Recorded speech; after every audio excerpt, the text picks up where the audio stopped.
안녕하세요. 정말 천만다행이다 싶어요. 저 하마터면 남자한테 속아서 평생 등골에 빨대 꽂혀서 쪽쪽 빨아먹힘 당하면서 살 뻔했거든요. 약혼만 해둔 상태였으니 망정이지. 이 남자랑 결혼식 입구까지 손잡고 같이 들어갈 뻔했다는 거 상상하면 아직도 소름이 끼칩니다.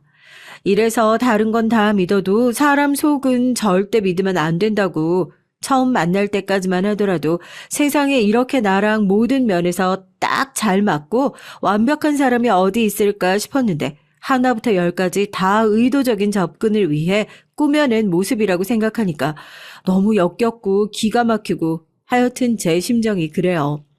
이제야 제 마음을 돌려보려고 구질구질하게 연락을 계속하고 있던 전 예비 신랑이 이 사연을 보고 있다면 당신 실체 다 알아버린 이상 다시는 돌아갈 일 없으니까 앞으로 내 눈에 띄지 말고 똑바로 살라고 연기 잘하니까 직장 관두고 연기 전공 해봐도 좋을 것 같다고 얘기해주고 싶네요. 아직도 속에서 천불이 나요. 그래도 네가 직접 고른 남자이지 않냐고요? 그러니까요. 저도 어지간히 미친 사람이었던 거죠. 사연 시작부터 전 예비신랑에 대한 욕을 바가지로 하는 건 어떻게 보면 예비신랑이 아니라 저에 대한 욕일 수도 있겠어요. 그 당시에 어리버리하고 아무것도 몰랐던 바보 같은 저 말이에요. 예비신랑을 만나기 전까지 전 평범하게 학교를 다니고 평범하게 직장 생활을 하고 있던 여자였습니다. 남들과 조금 다른 점이 있다면 좋은 부모님을 만나서 남들보다는 굴곡 없이 조금 순탄한 인생을 살아왔다는 것이라고 해야 될까요? 대학을 다니면서 월세를 어떻게 내야 되나, 직장 다니면서 돈은 또 어떻게 모아야 되나, 사실 살면서 그런 고민을 크게 해본 적이 없었거든요. 이번에 회사 근처로 이사했다며? 혹시 자가야? 아니, 전세야. 내가 무슨 돈이 있다고. 부모님이 잠깐 빌려주신 거지. 직장 생활하면서 다 갚아야 하는 돈이야. 남들은 돈이 없는데 있는 척 허세를 부리고 산다는데 전 여유로운 상황인데도 불구하고 반대로 돈이 없는 것처럼 거짓말을 하고 다녔어요. 회사에 입사하고 너무 축하한다면서 부모님이 차도 해주시고 사회초년생이 살기엔 꽤나 널찍한 오피스텔을 자가로 해주셨지만 다 부모님한테 빌린 돈이라고 갚아야 하는 돈이라고 그렇게 얘기를 하고 다녔죠. 정난심 뭐 안 해도 사람이 딱 금수저 티가 난다니까? 살면서 돈 걱정이라고는 한 번도 안 해봤지? 아우 부러워. 우리 부모님도 여유 좀 있었으면 좋았을걸. 은근히 우리랑 같은 그룹인 척 하면서 입고 다니는 거 하고 다니는 거 보면 다 백화점 브랜드라니까. 우리랑 급이 달라요, 급이. 뭐 알고 보면 회장님 숨겨진 딸 이런 거 아니야? 우리 잘 보여야 되는 거 아니야? 그런 거짓말을 밥 먹듯이 하는 데는 다 그만한 이유가 있었죠. 사람들의 시기와 질투요. 사는 처지가 다르면 겸손도 위선이 된다고 전 그 말이 딱 맞는 것 같아요.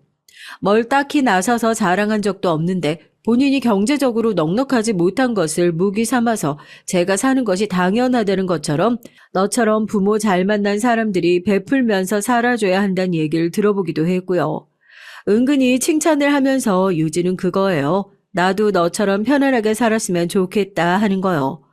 꼭 무언가 잘난 척을 하려고 하는 말이 아니라 평범한 일상 얘기를 하더라도 결국 넌 돈이 많으니까 이런 거 이해 못하지. 이렇게 받아들이지. 이런 식으로 받아들이게 되니까 그것도 은근히 스트레스더라고요.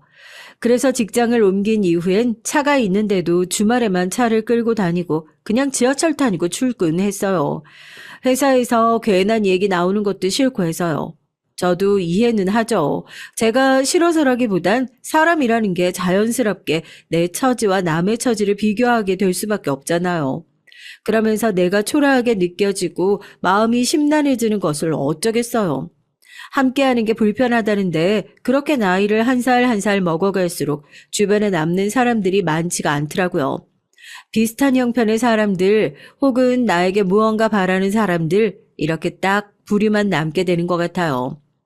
제가 인생을 너무 잘못 산 건가 싶기도 하고 괜히 사연을 쓰면서 그동안의 처지가 반성이 되네요. 나름대로 비슷한 환경에 있는 사람들만 만난다고 노력을 했는데 또 그런 사람들 만나면서 제가 연애나 남자 만나는 것에 대해서 학을 떼게 됐거든요. 이상하게 제가 만나는 사람들만 그랬던 건지 아니면 부유한 집에서 자라다 보면 다들 그쪽 방면으로 머리가 좀 돌아버리는 건지 모르겠지만 부모님만 보면 나름대로 가정교육 잘 받고 꽤 괜찮은 집안이라는 남자들은 왜 하나같이 그렇게 이기적이고 자기 생각만 하는지 소시오패스가 따로 없다 싶을 정도였죠.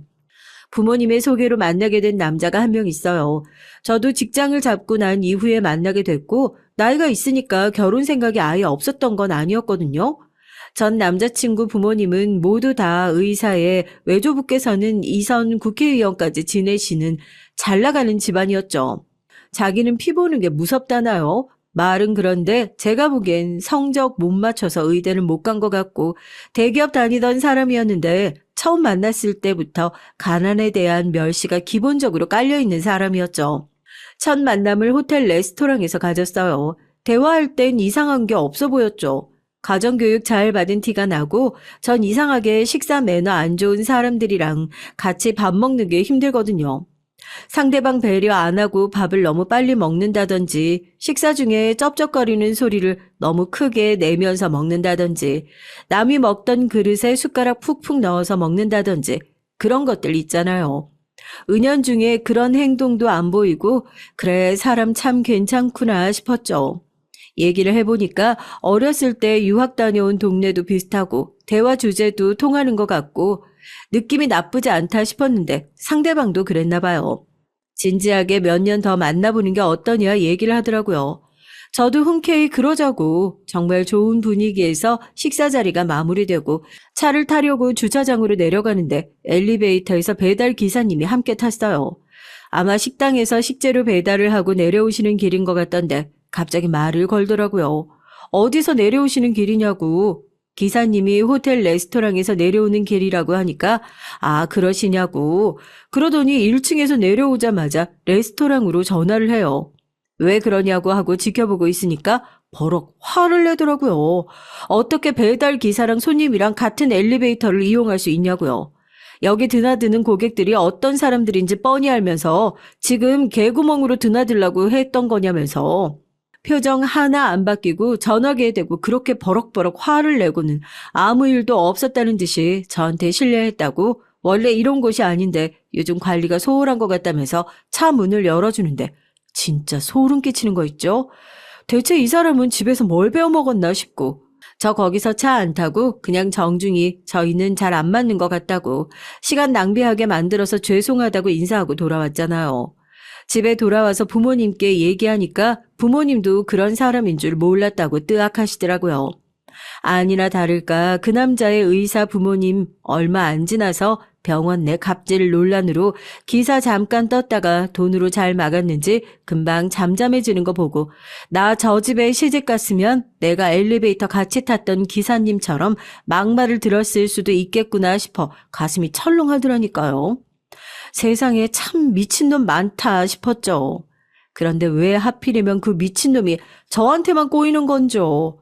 뭐 그러잖아요. 곳간에서 인신난다고. 가난한 동네에서 진상 더 많다고요. 아니요. 적어도 제가 살아본 바로는 정반대인 것 같습니다. 지킬 게 더 많은 사람들이 더 못되고 더 진상이라고요. 주차비 정산하는데 본인한테 인사 제대로 안 했다고 한참 어른인 경비소장한테 사떼질하는 사람, 식당에 가서도 숟가락 젓가락 하나 놓을 줄 모르는 상대방이 놔주길 가만히 앉아서 기다리는 사람. 대체 이 사람들은 사회생활이라는 걸 해보긴 했나 싶을 정도로 나사 빠지고 못돼 먹은 인간들을 한 트럭을 만나고 나니까 남자는커녕 사람 자체가 싫어지는 거 있죠. 오죽하면 부모님한테 이제 소개 좀 제발 그만 시켜달라고. 부모님이 소개시켜주는 사람 치고 내 성에 차는 사람 본 적이 없으니까 그 의미 없는 선자리 좀 그만 잡으라고 사정을 했을 정도라니까요. 이건 무슨 선자리가 아니라 자아성찰의 시간이었어요. 나도 어디 가서 저렇게 진상짓을 하지 않나. 그래서 사람들이 싫어했던 건가. 겨우 남자 만나면서 제가 제 인생을 되돌아봐야 할 정도냐고요. 기가 막히지 않나요? 밝기만 하면 꽝이었던 제 연애사에서 예비신랑은 그야말로 우연히 발견한 보석 같은 사람이었습니다. 제가 화학 쪽에서 근무를 하고 있는데 업무 특성상 남자분들이 굉장히 많아요. 남초 직장을 폄하하는 건 아니지만 처음에 회사를 옮기고 나서 그런 부분들이 조금 불편하기도 하더라고요. 회식을 가도 그래요. 허드렛 일은 자연스럽게 말단 여직원의 몫이 되는 게 그렇고요. 다들 술을 조금 마시고 나면 본 모습이 나오는 법이잖아요. 정란 씨는 나이도 있는데 이제 슬슬 결혼할 남자 찾아봐야 하지 않겠어? 여자 나이 크리스마스 케이크라는 거 그거 틀린 말 아니다. 자기도 막 느끼잖아. 25 딱 넘어가는 순간부터 얼굴도 그냥 훅훅하고 몸도 예전 같지 않다고.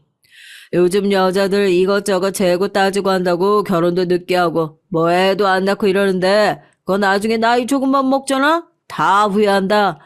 내가 조금만 더 젊었을 때 했으면 좋았을 걸 하고. 그러지 말고 이상형 말해봐봐. 내가 거기에 딱 맞는 남자로다가 소개시켜 줄 테니까. 대신에 나중에 덕난 씨 결혼할 때 이 부장님을 잊지 말고 멋진 양복 한 벌만 해주면 되는 거라고. 아유, 아가씨 거기 여기 우리 테이블이랑 저쪽 테이블에 소주 2병씩 좀 더 갖다 줘. 제 이상형이요? 회사 술자리에서 목소리 크게 안 내고 여자한테 무례한 소리 안 하는 사람이요. 이상형이 너무 까탈스럽죠? 속으론 그랬죠. 어휴, 부장아, 딱 너 같은 인간만 아니면 내가 절을 하면서 시집을 간다 하고요. 회사 오래 다닐 생각만 아니었어도 회식 자리에서 저런 소리를 밥 먹듯이 하는 인간들을 줄줄이 굴비처럼 엮어다가 콩밥을 먹여주고 싶다는 생각을 속으로만 삭히고 있었습니다. 일부러 자 들어라 딱 너 같은 사람만 아니면 된다 하고 이상형을 말해주면서 은근히 자기를 돌려가도 요즘 사람들은 이상형이 까탈스러워서 더 시집가기 힘들다나요.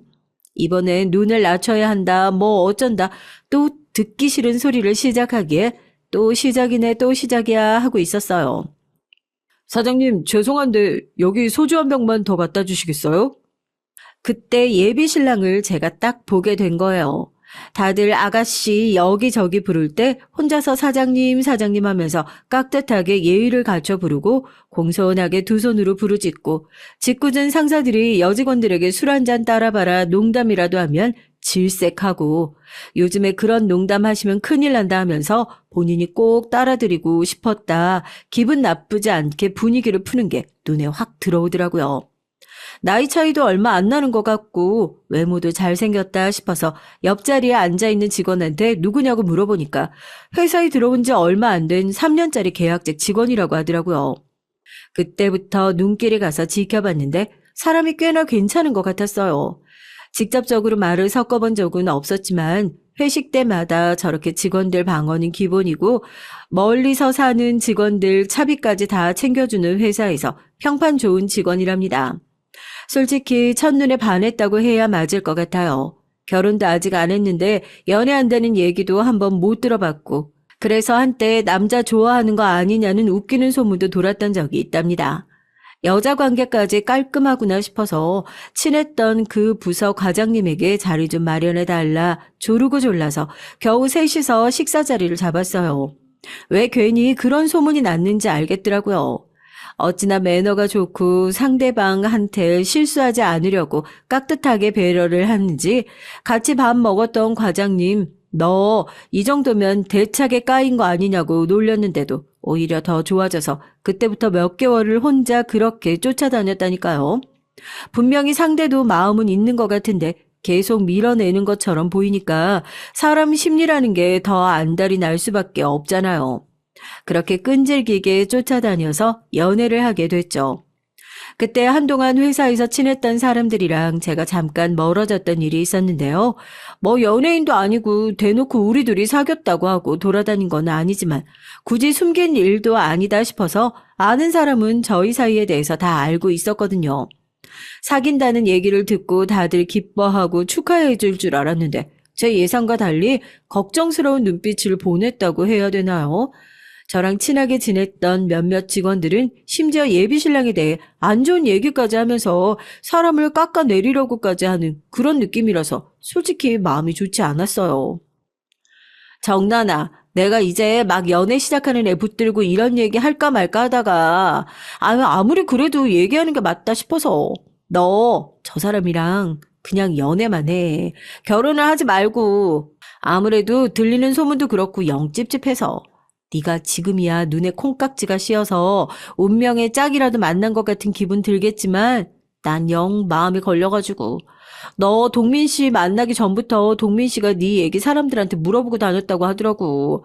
혹시라도 너 집안 사정 알고 접근한 게 아닌가 걱정이 돼서 그래.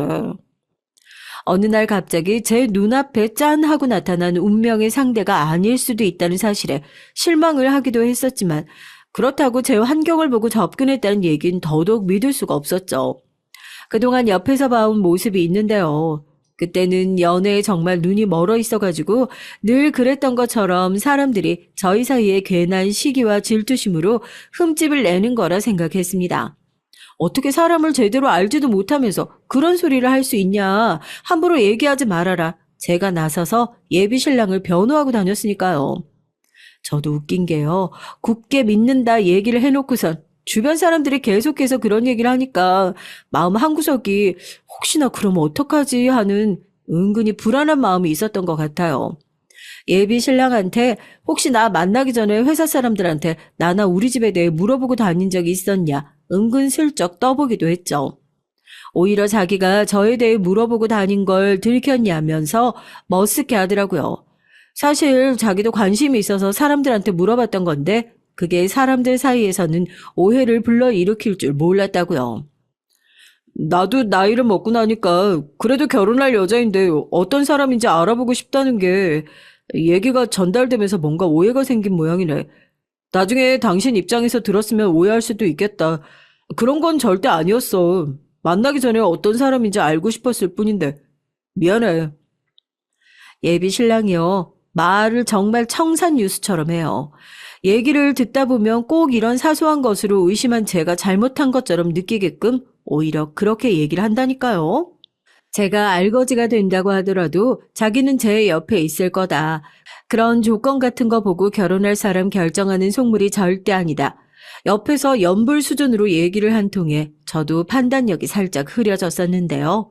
사람들이 한 얘기가 사실일 수도 있겠다 의심을 하게 된 결정적인 계기가 있었어요.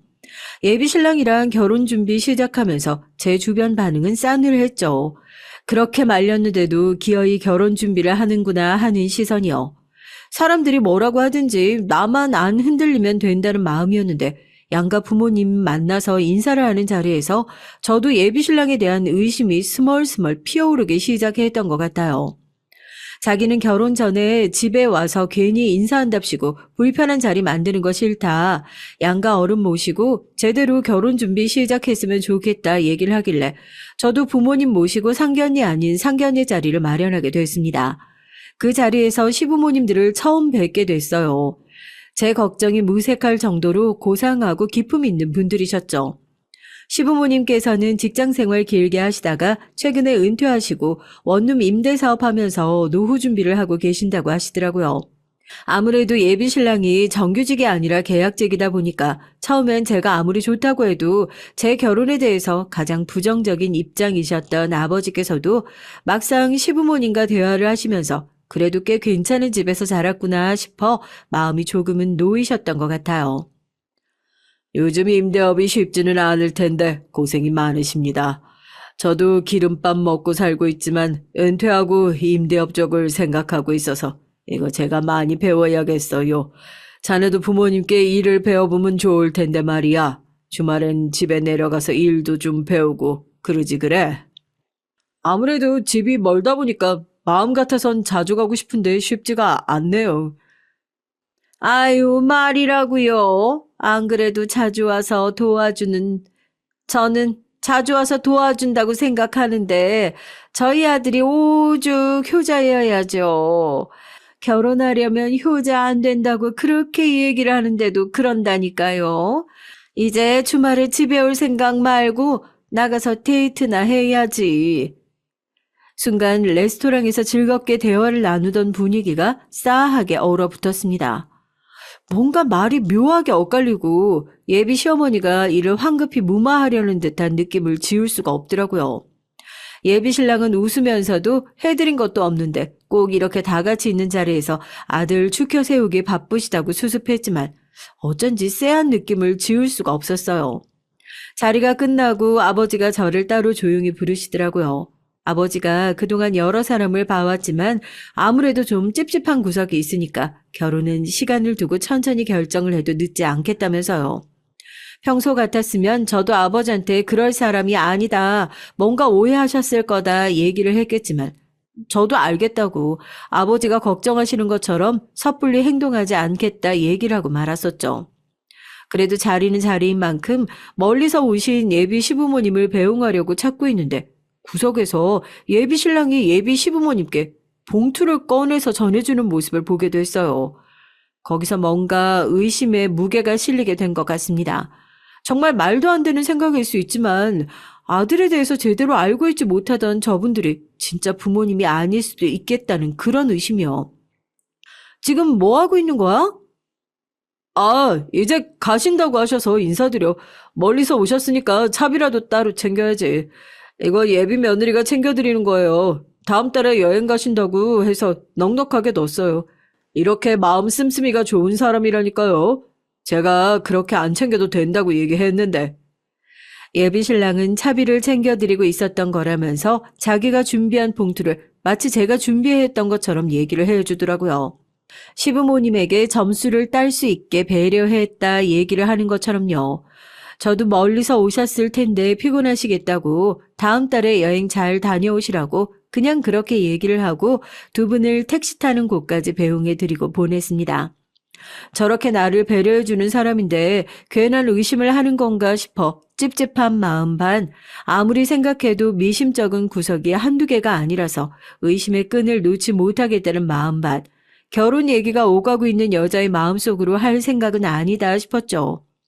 예비 신랑도 뭔가 석연치 않은 제 반응을 눈치챈 건지 점수 좀 따라고 일부러 거짓말을 한 거라면서 멀리서 오셔서 용돈을 챙겨드린 건지 평소에는 이렇게 잘 챙겨드리지도 않는다. 결혼하고 나면 양가 어른들 똑같이 공평하게 용돈도 드리고 모실 생각이다 얘기를 하더라고요. 마음이 혼란스럽기만 해서 알겠다고 그냥 알겠다고만 했어요. 그 자리에 친정 오빠도 있었거든요. 친정 오빠는 이미 결혼 날짜까지 잡아둔 상태였고요. 남자는 남자가 보는 게 제일 정확하다고 친정 오빠도 아버지와 같은 마음이었나 봐요. 그놈 아무리 생각해봐도 이상한 구석이 한두 군데가 아니라면서 너 괜히 집에 돈 많다는 얘기 꺼내지도 말라고 신신당부를 하더라고요. 이렇게 의심이 짙어질수록 결말이 좋지 않을 거라는 것을 알고 있으면서도 제가 사랑하는 남자에 대한 신락 같은 희망을 붙잡고 지내왔던 것 같아요. 예비 신랑의 태도가 본격적으로 달라지기 시작한 건 그 찝찝했던 상견례 자리가 끝나고 얼마 지나지 않아서였어요. 왜 남자들 그러잖아요. 결혼하고 나면 큰돈 못 쓴다고 살 거 있으면 결혼 전에 다 사야 한다고요. 예비 신랑이 타고 다니는 차가 되게 낡았거든요. 결혼 준비 시작하면 여기저기 돈 들어갈 곳 많으니까 아무래도 본격적으로 준비 시작하기 전에 차를 바꿔야겠다며 먼저 말을 꺼내더라고요. 기름밥이라는 얘기에서 눈치를 채신 분도 있을지 모르겠지만 저희 아버지가 자동차 관련 일을 하세요. H사 계열이요.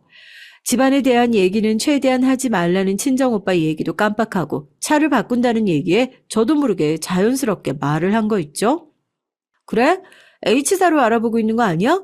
차 바꿀 일 있으면 알아보고 나한테 얘기해줘. 아버지 통해서 한번 알아봐 줄게.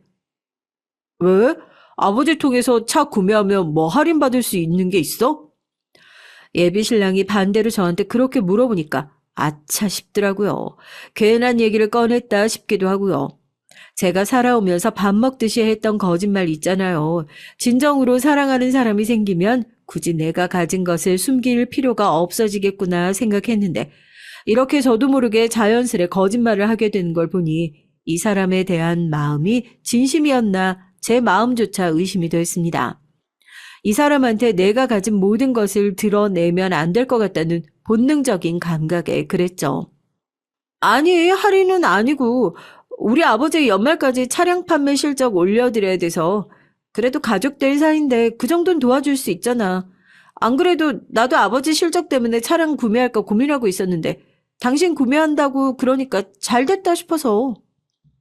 솔직히 조건 보고 만나는 것이 아니다. 그렇게 매번 얘기하던 예비 신랑의 마음을 떠보고자 했던 것도 있었는데 표정이 대번에 굳어지더라고요. 저한테 장인어른 뭐 H사 계열사 다니신다고 사람들이 그랬던 것 같은데 아니냐고 그래요. 이 사람 우리 아버지가 H사 계열사 다닌다는 사실을 알고 아버지를 통해서 구매하면 할인을 받을 수 있을 거를 다 알고 일부러 나를 떠본 거구나 싶더라고요. 그래서 저도 거기서 이건 아니다 싶어 딱 잡아댔죠. 아니라고. 회사의 소문이 잘못 난 것 같다고요. 우리 아버지도 그때 상견례 자리에서 기름밥 먹고 생활한다고 그러지 않았냐. 내가 그렇게 금수저였으면 회사에 아직도 지하철 타고 버스 타고 다니겠냐 그랬어요. 사람들 사이에서 말 나오는 것도 싫고 출퇴근 교통 체증도 답답해서 집에다 차 놓고 다니는 게 이럴 때 도움이 되는구나 싶더라고요. 회사 사람들이 나에 대해서 어떻게 얘기를 하고 다니는지 모르겠지만 회사의 소문이 난 것처럼 그렇게 금수저 아니다. 우리 부모님이랑 오빠랑 다 만나보지 않았냐? 그런 분들 아니다. 그렇게 딱 잡아댔어요. 처음엔 그러냐고 회사 사람들이 워낙 말이 많아서 말도 안 되는 소문을 만들어낸 것 같다고 그렇게 얘기를 하면서 아무렇지도 않게 넘어가는 것 같았는데 그 뒤로 예비 신랑의 태도가 묘하게 달라진 건 확실히 제 기분 탓만은 아닌 것 같았어요. 사람이 사람을 대하는 태도라는 게 있잖아요. 그 전까진 제가 뭔가를 하자고 하면 정말 군소리 없이 왜 진작 말하지 않았냐, 말을 했으면 자기가 먼저 하자고 했을 거다, 나서서 얘기를 했던 사람이었는데 제가 그 얘기를 꺼낸 이후로는 뭔가 말로는 표현할 수 없지만 묘하게 사람 자체가 비협조적으로 변한 것 같은 그런 느낌이라고 해야 될까요? 이게 말로는 설명이 다 안 되지만 매일 보던 사람이고 나름대로 가장 가깝다고 생각했던 사람이니까 저만이 느낄 수 있는 그런 거리감 같은 게 생긴 것 같았죠. 그때 저도 그동안 해왔던 의심들이 사람들이 옆에서 했던 얘기가 그냥 단순히 했던 시샘들이 아니구나. 다 이유가 있었던 말들이었구나 깨닫게 됐습니다. 그동안 눈앞에 뭐가 씌었던 건지 너무 느지막이 그 사실을 알아버렸다는 게 후회스럽지만 말입니다. 그 뒤로는 간만 보고 있었던 것 같아요. 언제 파혼 얘기를 꺼내야 하나, 누가 먼저 파혼 얘기를 꺼내야 하나 하고요. 빠른 시일 내로 제 쪽에서 정리를 하려고 했는데 우물쭈물하는 사이에 결국 즐거운 가족 행사에서 더러운 꼴까지 보고 나서야 끝을 보게 됐네요. 그때가 저희 친정오빠 결혼식을 얼마 남겨두지 않은 상황이었잖아요. 장남이고 저희 집에선 오빠가 처음 결혼을 하는 거다 보니까 호텔에서 좀 크게 결혼식을 했으면 좋겠다는 것이 저희의 생각이었는데 또 새언니 되실 분이 신실한 천주교 신자세요. 워낙 성격도 조용조용하시고 오빠랑은 어렸을 때부터 집안끼리 쭉 알고 지내던 사이기도 하고요. 물론 저희 집에선 하나밖에 없는 장남 결혼식 크고 성대하게 하고 싶은 마음이야 굴뚝 같았지만 그래도 결혼식은 신부 측에서 원하는 대로 해주는 게 맞지 않냐 하면서 성당에서 가족들끼리 소소하게 결혼식을 했으면 좋겠다 먼저 얘기를 하셨거든요. 집안 식구들 중에서 새언니가 결혼 그렇게 하고 싶으시다는데 반대할 사람이 누가 있겠어요. 그렇게 하시라고. 어렸을 땐 오빠랑 치고받고 싸웠던 기억밖에 없었던 것 같은데 이제는 제법 의젓한 척을 하면서 결혼 준비를 하고 또 그 바쁜 와중에도 저한테 자주 연락을 하면서 너 그놈이랑은 아직도 만나고 있는 거냐? 아무리 봐도 걔는 좀 아닌 것 같다. 내 친구들 중에서도 괜찮은 놈 많으니까 빨리 정리하고 내 친구 소개시켜주겠다. 이런 얘기를 하는 거 보니 좀 신기하기도 하더라고요. 다음 주에 형님 결혼식이지? 나도 가족 될 사람인데 가는 게 맞지. 다음 주 주말에 출장 있었는데 결혼식 가려고 출장도 빼놨어. 같이 가자.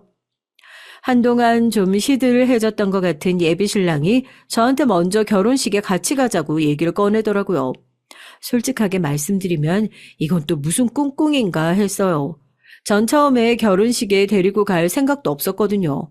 아무리 오빠의 결혼식이라고 하더라도 가족이 결혼을 하는 상황에서 부모님이 신경 쓰고 있는 일도 많았고 저도 부모님 옆에 쫓아다니면서 이것저것 도와드리고 나중에 시누이짓 했다 소리 안 들으려면 결혼식 당일까지 신경 써야 할 일이 많았으니까 집안에서 큰일만 정리하고 슬슬 파혼 얘기를 꺼내려고 하고 있었던 차였거든요.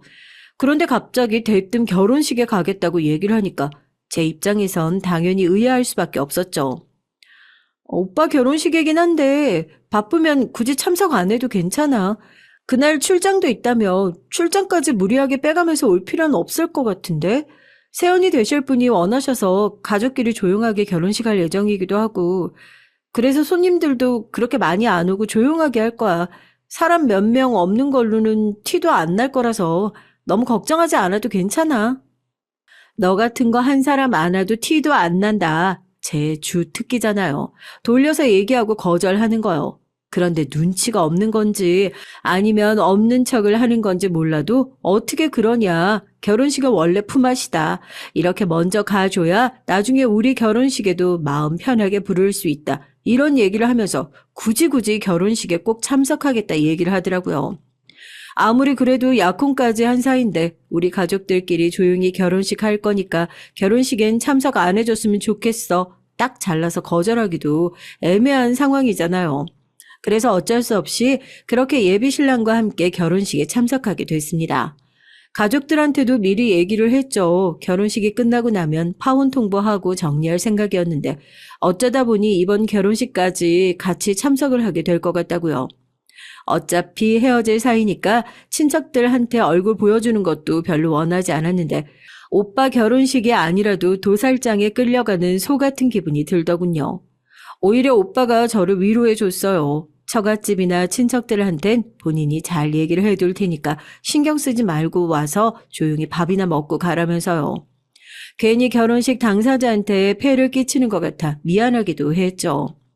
제가 그렇잖아요. 제가 금수저가 아니다. 진실 아닌 진실 고백을 하고 나서 한동안 시들한 느낌이었는데 대체 무슨 꿍꿍이로 자기가 먼저 결혼식에 같이 가자고 하는지 그 영문을 전혀 모를 것 같았다고요. 결혼식 당일이 되고 함께 결혼식장에 참석하고 나서야 그 이유를 알게 됐답니다. 그놈이 저희 친정오빠 결혼식에 참석했다고 고집을 피운 진짜 이유요. 아, 그전에요. 그놈 차 바꿨어요. 이것도 진짜 웃긴 게 설령 저희 아버지가 진짜 자동차 판매 실적을 올리셔야 하는 직업이라고 쳐도 차 바꿀 일이 있으면 저희 아버지 통해서 실적을 올려주고 바꿀 수 있는 거 아닌가요? 말이라도요. 친한 형님이 싸게 해준다고 해서 저렴하게 구매했다고. 말도 없이 차를 바꾸고 온 걸 보고선 이 사람은 말로만 가족하고 반대로는 우리 가족한테 뭔가 돌려줄 생각은 전혀 안 하는 인간이구나. 어렴풋이 짐작은 하고 있었습니다. 친척들이야 일찌감치 제가 만나는 사람에 대한 얘기를 친정 오빠 통해서 들었을 테니 예비 신랑이 열심히 인사를 하고 다녀도 그래 만나는 사람이구나 하고 시큰둥한 눈치고 예비 신랑도 저희 집에서 그렇게 달갑게 반겨주는 눈치가 아니니까 열심히 돌아다니면서 인사를 하려는 눈치도 아니더라고요. 형님 결혼식에 내가 어떻게 빠질 수 있냐. 그래도 가족 될 사람이네. 도리는 해야 된다 하고 하도 호언장담을 하길래 축의금이라도 한 몇십만 원 하는 줄 알았습니다. 거기서 제가 또 한 번 정남이가 떨어졌잖아요. 결혼식장에 딱 들어가서 저는 따로 그 앞에 축의금 내는 곳에서 봉투를 전달하지 않았죠. 일찌감치 새언니한테 따로 신혼여행 가서 쓰셔도 되고 아니면 혼수 사실 때 보태셔도 된다고 300만 원 정도 축의를 하고 따로 전달했으니까요. 그래도 예비신랑은 제 손님으로 온 거니까 당연히 축의금을 내야 되잖아요. 그게 당연한 도리고요. 나 잠깐 화장실 좀 다녀올게. 오래 안 걸릴 거야. 먼저 들어가 있어. 결혼식장에 들어서자마자 식장을 쓱 둘러보던 예비신랑은 곧바로 축의금을 전달하지 않고 화장실을 다녀오겠다고 하더라고요. 예식 시간이 그렇게 길게 남지도 않은 상황이었고 그래도 저랑 같이 온 거니까 가족들한테 인사도 하고 도울 일 있으면 돕기도 하고 해야 하니까 서둘렀으면 좋겠다 싶은데 뭘 저렇게 꾸물거리고 있나 솔직히 이해가 잘 되지 않았거든요. 그렇다고 또 제 손님으로 온 사람을 놔두고 식장 안으로 먼저 들어가는 것도 예의가 아닌 것 같아서 잠깐 근처를 돌아다니면서 웨딩 촬영해놓은 사진도 구경하고 하면서 예비신랑을 기다리고 있었어요. 정말 화장실에서 금방 나온 예비신랑을 쳐다보고 있는데 누군가와 통화를 하느라 제가 지켜보고 있는 것을 모르는 눈치였습니다. 시간이 없으니까 빨리 내고 들어가야 한다고 재촉을 하려고 예비신랑 쪽으로 다가가려고 하는데 그 뒤로 이어지는 행동을 보고 저 진심으로 경악했잖아요. 그동안 내가 알던 사람이 맞나 싶더라고요. 아니요, 제가 몰랐던 거죠. 예비 신랑은 저를 처음 만났을 때부터 처음부터 끝까지 이런 사람이었는데 그냥 제가 뭐에 홀렸는지 몰라도 눈 맞고 귀 맞고 모른 척하고 있었을 뿐이었던 거죠. 아직도 그때 생각하면 기가 막혀서 말이 안 나온다니까요. 한 손으론 핸드폰을 붙잡고 통화를 하면서 한 손으로는 축의금 내는 탁자에 봉투를 내려놓고 봉투 안에서 5만 원짜리 지폐 몇 장을 빼내서 자기 주머니에 쓱 하고 집어넣는 거 아니겠어요? 그러더니 입구가 구겨진 봉투를 대충 내밀고선 식권을 받아 챙기더라고요. 대체 누구랑 통화를 하는지 모르겠지만 몰래 엿드는 통화 내용은 더 어이가 없었습니다. 그렇다니까. 내가 말했잖아. 뭐 회사에서 그렇게 금수저인 척을 하고 다니더니 완전 사기당했다고. 야, 이거 솔직히 내가 사기죄로 고소해도 할 말 없는 거 아니냐? 이게 저번부터 머리 굴리면서 자꾸 나를 떠보려고 하는 것 같아가지고 오늘 친정오빠 결혼식이라고 그러대. 내가 혹시나 해서 와봤거든. 뭐 어디 다 무너져가는 성당이야 여기. 얘네 집이 진짜 금수저 집안이었으면 이런 데서 결혼식 했겠냐? 아유, 온 거 아까워서 밥이라도 먹고 가든지 해야지. 야, 이딴 결혼식에서 밥은 제대로 나오려나 모르겠네. 누구 보고 꽃뱀이래. 이 정도면 내가 꽃뱀한테 물린 거야. 결혼하려고 내가 들인 돈이 얼만데. 야, 너도 결혼식장 딱 들어와서 봤으면 나랑 똑같은 반응이었을걸? 내가 여기 들어오자마자 그랬다니까. 뭐야, 화환도 별로 없고 완전 잡종 집안이네 하고. 표정 관리 더럽게 안 되는데 그 와중에 축의금 아깝다는 생각이 들어가지고 또 화장실 갔다 나온다고 하고 지금 축의금 10만 원 빼고 식권이랑 야무지게 챙겼다는 거 아니냐. 야, 그럼 내가 당한 게 억울해서라도 이거라도 챙겨야지. 장난하냐? 지금 마음 같아선 저 봉투 낸 것도 다시 돌려받고 싶어. 배신감에 손이 파들파들 떨리더라고요. 세상 다정한 표정으로 제가 알거지가 돼도 사랑할 수 있다. 조건 보고 덤벼드는 그런 말도 안 되는 인간들이랑 자기를 동급으로 취급하지 말아달라. 입에 발린 소리를 하는 예비 신랑의 가면이 완전히 벗겨진 순간이었습니다. 친구랑 통화를 하는 건지 자기 가족이랑 통화를 하는 건지 몰라도 껌을 씹어가면서 불량한 말투로 전화를 하는데 저런 양아치 같은 인간이랑 결혼을 하겠다고 주변에서 하는 바른 소리를 다 못 들은 척하고 그동안 난 뭐라고 지냈던 건가 너무 기가 막힌 거 있죠? 순간 여기가 친정 오빠의 결혼식이라는 것도 깜빡하고 제가 냅다 달려가서 예비 신랑의 핸드폰을 뺏어 들어 바닥에 집어 던졌습니다. 처음엔 저를 놀란 눈으로 쳐다보던 예비 신랑이 씩씩거리는 저를 비웃더군요. 저 진심 그 얼굴 보고 이 사람 사이코패스 아닌가 싶었다니까요. 야, 너 연기력 좋다. 그동안 뻔뻔하게 나랑 우리 가족들 속이고 있었던 거야? 연기할 거면 끝까지 제대로 했어야지. 그 축의금이 뭐라고 구질구질하게 봉투에서 그거 빼고 앉아있냐?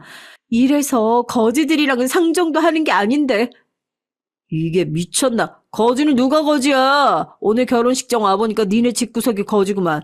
그동안 회사에서 부자인 척, 금수저 딸인 척 하면서 재밌었냐?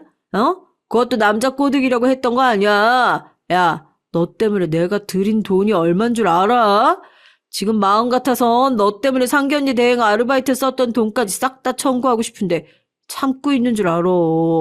됐고, 너네 집 같은 거지들이랑 나도 결혼하고 싶은 마음 없으니까 잘 됐네. 파혼해. 파혼했으니까 니네 오빠 축의금 안 줘도 되는 거지? 난 내가 낸 돈은 돌려받아야겠으니까 당장 내 돈 내놔. 하나밖에 없는 오빠의 결혼식장은 아수라장이 됐습니다. 예비 신랑과 신랑이가 커지게 되었죠. 지금 제가 파혼을 하자고 따지고 들어도 모자랄 판에 자기가 먼저 파혼 얘기를 꺼낸다는 게 얼마나 어이가 없던지요. 미안한데 너 같은 급 떨어지는 인간은 우리 집에서 사절이다. 이미 낸 봉투를 어떻게 찾아서 돌려주냐. 계좌 이체로 보내줄 테니까 제발 여기서 더 이상 구질구질하게 굴지 말고 당장 내 눈앞에서 꺼져라 소리를 질러도 자기는 죽어도 그 봉투 그대로 챙겨야겠다면서 막무가내로 제 손목을 붙들고 축의금을 냈던 테이블 앞으로 저를 질질 끌고 갔습니다.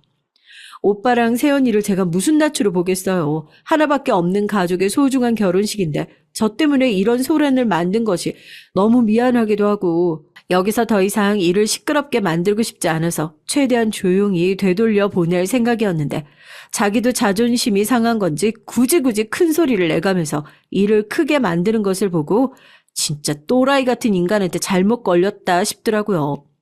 잡힌 손목이 아파오는데 누군가 제 앞으로 후다닥 달려와서 막아섰습니다. 친정 아버지와 오빠였어요. 이 상황이 너무 무섭고 막막하기만 했는데 두 사람의 뒷모습을 보는 순간 마음이 안정되고 미안해서 눈물이 하염없이 쏟아지더라고요. 새언니도 나와서 괜찮다고 아무 일 없을 거라고 제 손을 꼭 잡아주는데 제가 새언니한테 너무 미안하다고 나 때문에 결혼식 망친 것 같아서 너무 미안하다고 눈물을 뚝뚝 흘리면서 사과를 했죠. 대체 어디서 이렇게 소란을 떨고 있나 했더니 네 놈이구나. 지난번에 봤을 때부터 껍데기밖에 없는 놈이다 눈치는 채고 있었는데 낄 때 안 낄 때 구분도 못하고 이렇게 나대는 것을 보니까 내가 참 사람 잘못 봤구나 싶네. 어디 감히 귀한 내 딸한테 손을 대? 아버지의 오빠까지 나타나자 당황한 예비신랑의 정강이를 친정오빠가 시원하게 걷어차고 아버지는 정강이를 부여잡고 주저앉은 예비신랑의 뺨을 시원하게 올려붙였습니다. 하객들은 대체 뭐 저런 미친 인간이 다 있냐고 저런 인간들이 결혼해서 여자 패는 거라면서 당장이라도 신고를 해야 하는 거 아니냐 혀를 차면서 지켜보고 있었고요. 바닥에 주저앉아 얼굴을 감싸진 예비신랑이 지금 저 치신 거냐고 쥐뿔도 없는 인간들이 손 함부로 놀리면 어떻게 되는지 똑똑히 보여준다고 그러는데 하객들이 다 배꼽 잡고 웃었잖아요. 누가 봐도 바닥에 주저앉아 있는 껍데기밖에 없는 저 인간이 우리 가족보다 못난 것을 제일 잘하는데 저런 소리를 하고 있으니 얼마나 우스워 보였겠어요. 저희 아버지께서 양복 안주머니에서 명함을 한 장 꺼내 예비신랑이 주저앉아 있는 바닥 앞에 탁 하고 집어 던졌습니다. 거지한테 적선하는 셈 치고 축의금이며 합의금이며 물어줄 테니까 당장 내 눈앞에서 꺼지고 나중에 내 회사로 청구하게.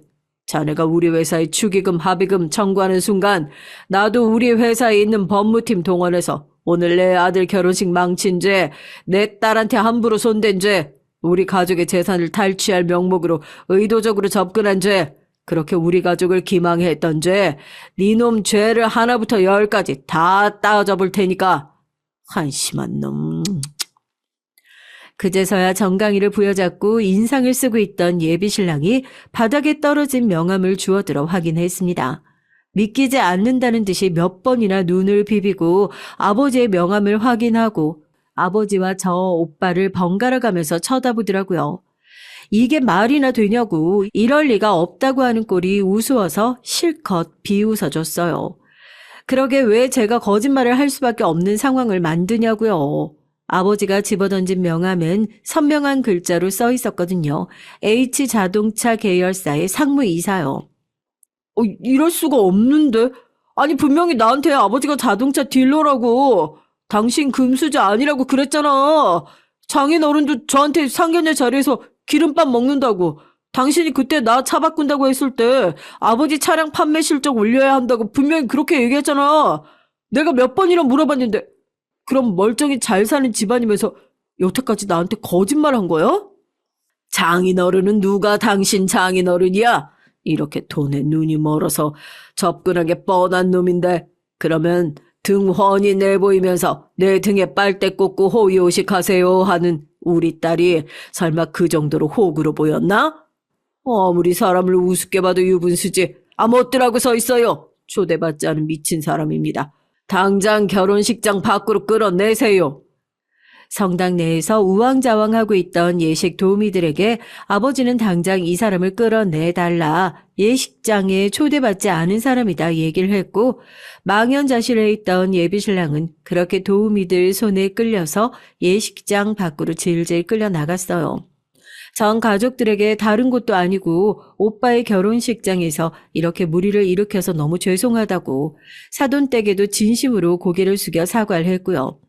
다행히 너그러운 사돈댁에서는 책망 대신에 세상에 저런 놈한테 속아서 결혼할 뻔했었냐고 사돈 처녀가 아무 문제 없어서 다행이라고 오히려 제 걱정을 해주시더라고요. 아버지도 오히려 오빠가 새 출발하는 좋은 날에 너 언제 파혼시키나 마음속에 커다란 짐이었는데 차라리 잘 됐다고. 계속 걱정스러웠던 혹 제대로 떼어낼 수 있어서 다행이다 얘기를 해 주셨습니다. 마음이 무겁지만 한편으론 홀가분하기도 하더라고요. 정말 아버지 말씀대로 이 기회가 아니었으면 이 사람을 제 인생에서 영영 떼어내지 못할 수도 있었을 것 같으니까요. 오빠의 결혼식이 잘 마무리되고 두 사람은 예정대로 신혼여행을 떠났습니다. 아니나 다를까 그렇게 결혼식장에서 당당하게 파혼을 선언하고 떠났던 예비신랑은 그제서야 자기가 놓친 것들이 아깝다는 생각이 들었는지 저한테 연락을 해서 그래도 파혼은 아니지 않냐. 너도 나한테 거짓말을 했으니까 우리 서로 똑같은 거 아니냐. 그동안 있었던 일은 없었던 셈 치고 서로 다시 좋은 마음으로 솔직하게 다시 시작해봤으면 좋겠다. 말도 안 되는 소리를 하더라고요. 연락 오는 거 다 씹고 저희 아버지 명함 사진만 한 장 보내고 앞으로 저한테 해야 할 얘기가 있으면 아버지 회사 법무팀 통해서 법률 대리인한테 얘기해달라고 얘기를 했더니 또 잠잠하더라고요. 이런 사람이랑 다시는 안 엮이고 싶긴 한데요. 그래도 제대로 응징을 해주는 게 맞지 않나 싶어서 저 정말로 폭행죄로 고소 준비하고 있어요. 아버지도 맞고서 당하는 한이 있더라도 다시는 옆에 접근 못하게 제대로 겁을 줄 필요가 있다고 하시더라고요. 요즘엔 회사 사람들 한 명씩 찾아뵙고 그동안 결혼 준비하면서 말도 안 되는 고집을 부려서 죄송하다. 제가 그동안 남자의 눈이 멀어서 멍청한 짓을 했다. 저한테 바른 소리 쓴소리 해주셨던 분들에게 진심으로 사과하고 사실 알고 보니 이런 놈이었다 진실을 얘기하는 시간을 가지고 있어요.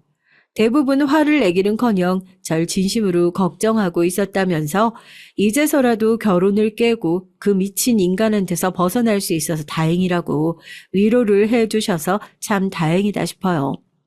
결혼이 뭐라고요. 그동안 왜 그렇게 결혼을 하지 못해서 아등바등 살았는지 꼭 저에게 맞는 남자를 만나야만 인생이 완성되는 것이라 믿고 살았던 제 인생이 불쌍하고 후회스럽습니다. 제 인생의 주인은 저라는 생각으로 이젠 남자한테 의지하지 않고 주도적이고 당당한 인생을 살아보려고요. 왜 내 주변엔 쓰레기 같은 놈들만 엮일까 한탄하지 않고 당당하고 멋진 삶을 살다 보면 저도 언젠간 멋진 제 인생에 꼭 맞는 제 짝을 만날 수 있지 않겠어요? 뭐 못 만나도 어쩔 수 없죠. 남자를 만나는 것이 인생의 전부는 아니잖아요. 못 만나면 못 만나는 대로 평생 이렇게 당당하고 멋진 인생 즐기면서 저 혼자 행복하게 살면 되는 거죠. 당당한 제 인생 얼마나 빛날지 저도 참 기대가 됩니다. 이제 남자에 미친 처녀 귀신 홀랑 벗겨졌으니 답답하다 욕만 하지 마시고 잘했다고 칭찬 좀 해주세요. 안녕하세요. 저는 30대의 평범한 남자입니다. 전 이름만 대면 아주 잘 아실 외국계 회사를 다니고 있어요. 결혼한 지는 3년이 채 안 됐습니다. 아버지는 일찍 돌아가시고 홀어머니를 모시고 아내와 함께 살고 있죠. 아기는 아직 없고요. 아기가 없는 게 차라리 지금은 다행이라는 생각이 듭니다. 왜냐하면 전 아내와 이혼을 생각 중에 있거든요. 이런 사연 채널엔 보통 아내들이 사연을 보내서 시댁 욕도 하고 동서들 흉도 보고 하는 걸로 알고 있는데요. 전 남자인데 이 톡톡 사연 채널을 어떻게 알게 되었을지 여러분 궁금하시죠? 전 어머니와 아내와 같이 살고 있는데요. 제 어머니가 어디서 아셨는지 방에서 이 채널 유튜브를 밤마다 틀어두고 주무시는 거예요. 그래서 초저녁부터 몇 번 들어봤습니다. 그랬더니 마치 아침 드라마 같은 내용들이 나오더라고요. 아, 이래서 연세 드신 분들이 이걸 듣는구나 하는 생각이 들더라고요. 그런데 어쩌다가 제가 이 톡톡 사연에 제 얘기를 글로 써 보내게 되었느냐면요. 사실 제 스토리가 그렇게 좋은 얘기는 아니에요. 편지를 보내기까지 몇 번이나 망설이고 컴퓨터에 글을 썼다 지웠다 했는지 모릅니다. 비록 한때지만 제가 사랑했던 사람의 뒷담화를 한다는 것 자체가 조금 내키진 않았거든요. 하지만 전 제 아내의 이면을 알고 너무 무섭고 화가 나서 아내와 헤어지려고 하고 있어요.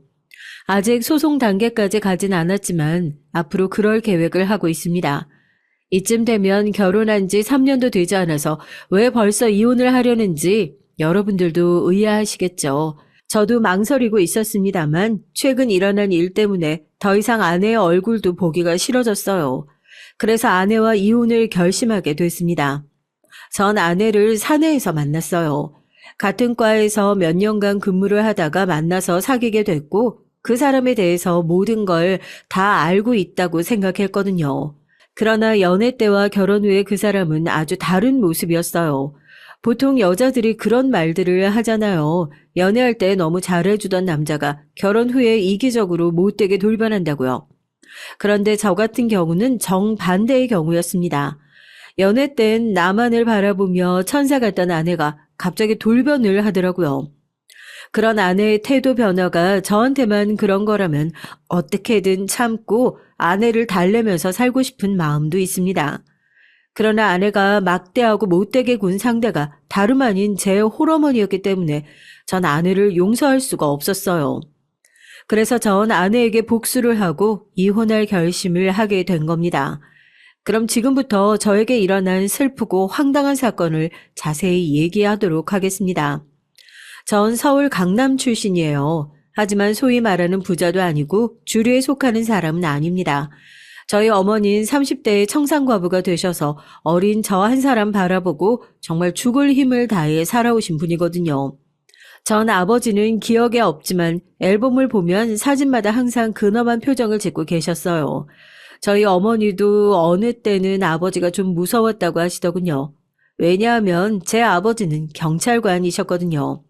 그 중에서도 강력계 형사셨습니다. 그런데 어느 날 범인을 잡겠다고 나가서 다시는 돌아오지 못하셨죠. 범인과 몸싸움을 하다가 칼에 찔려 돌아가셨다고 하시더라고요.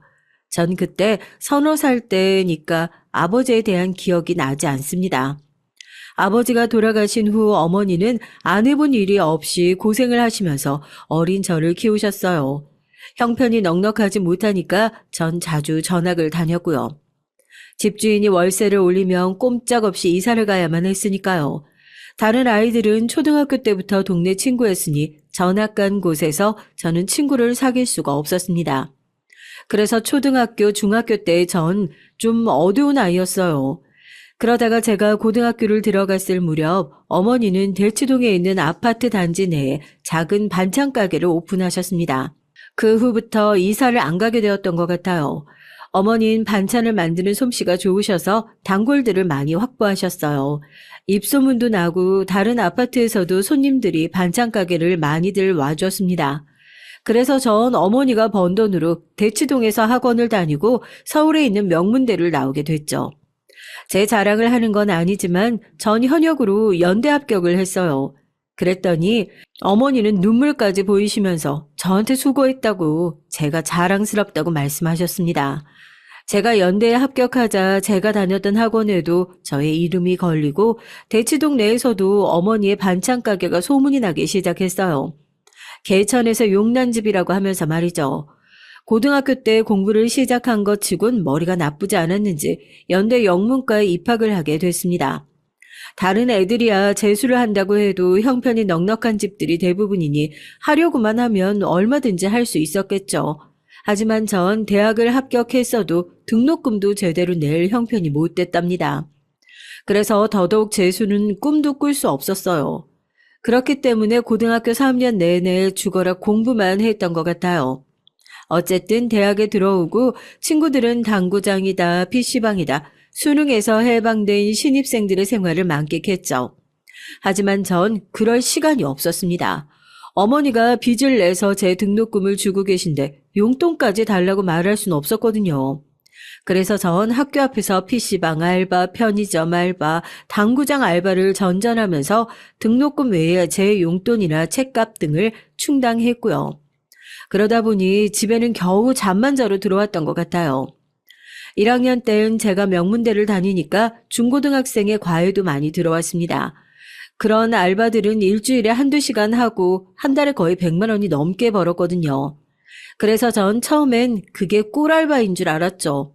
그런데 중학생 남자아이들은 정말 말을 안 듣더라고요. 중2병이라는 말이 괜히 있는 것이 아니었습니다. 그 애들은 정말 내노라는 부잣집 자식들이나 제가 훈육을 할 수도 없었어요. 그 애들은 훈육한답시고 잔소리를 했다간 그 애들이 부모님께 제가 못 가르친다고 선생님을 바꿔달라고 했거든요. 그러면 전 하루아침에 일자리를 잃게 되는 거였습니다. 그런 돈만 많은 집안에서 인성은 비뚤어진 아이들을 가르치다가 전 스트레스로 죽을 것 같은 생각이 들었어요.